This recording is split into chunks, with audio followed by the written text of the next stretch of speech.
of weather, have you heard about this? Statue of Liberty in New York hit by a big lightning bolt on Wednesday. According to the photographer that took this photo, the photos were taken about 6 p.m. Eastern time yesterday from Liberty State Park in New Jersey. Powerful thunderstorm knocked out power to thousands in North New Jersey. Wind gusts reached up to 50 miles an hour during that storm. It's unclear if the Statue of Liberty sustained any major damage. Well, the shaking captured on numerous home security cameras across parts of New Jersey. A 4.8 magnitude earthquake hit New Jersey and could be felt from Maryland to Massachusetts at about 10:30 local time this morning. You can see people and pets reacting to the tremors. Earthquakes along the Atlantic seaboard are uncommon, but not unheard of.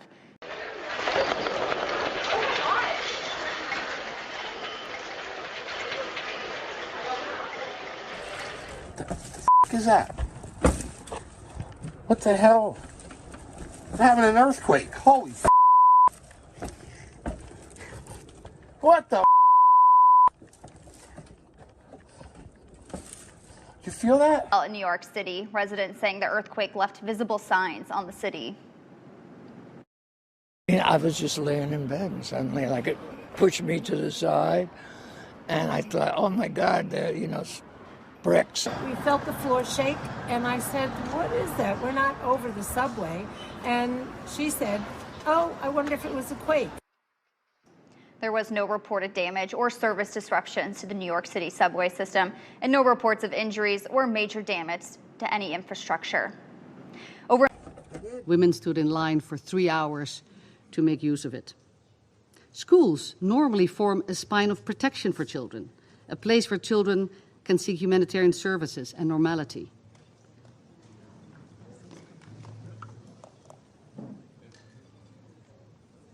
Go ahead. Education is... Wow. That's good. Is that an earthquake? Yeah. Well, education is... You're making the ground shake. Education is in many ways... Madam President, am I okay to continue?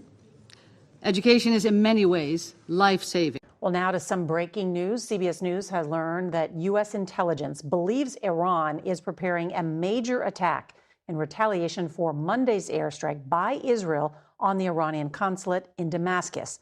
Now, the U.S. has warned Iran in writing not to attack U.S. personnel and facilities.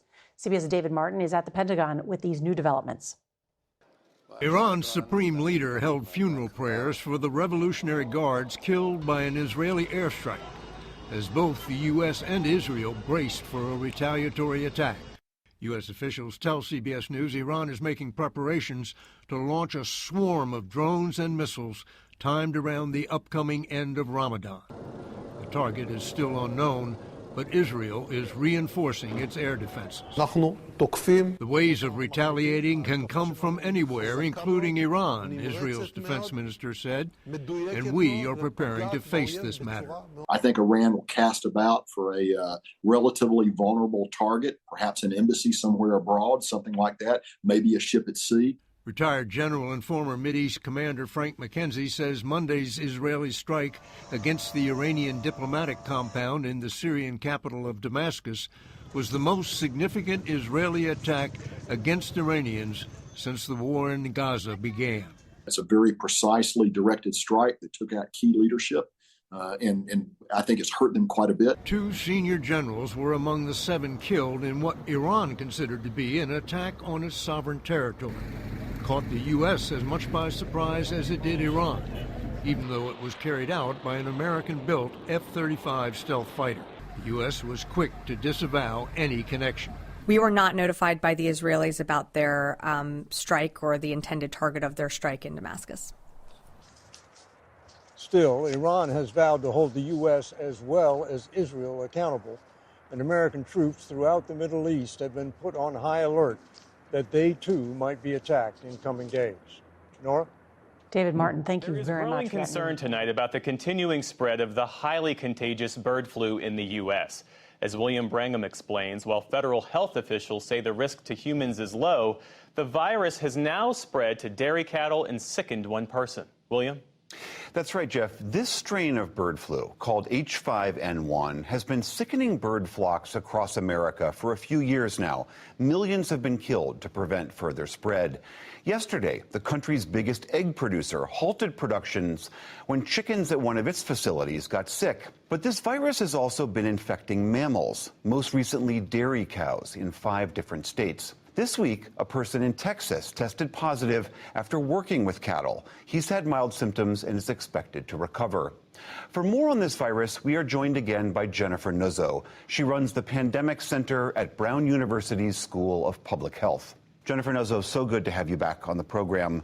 Dr. Mandy Cohen, the head of the CDC, says the risk to humans from this virus is low. They're monitoring it, and there's no reason to worry at this point. Is that where you come down? So I think it's true that the risk to the general public is quite low. And I think it's also important that we continue to monitor this virus to make sure that doesn't change.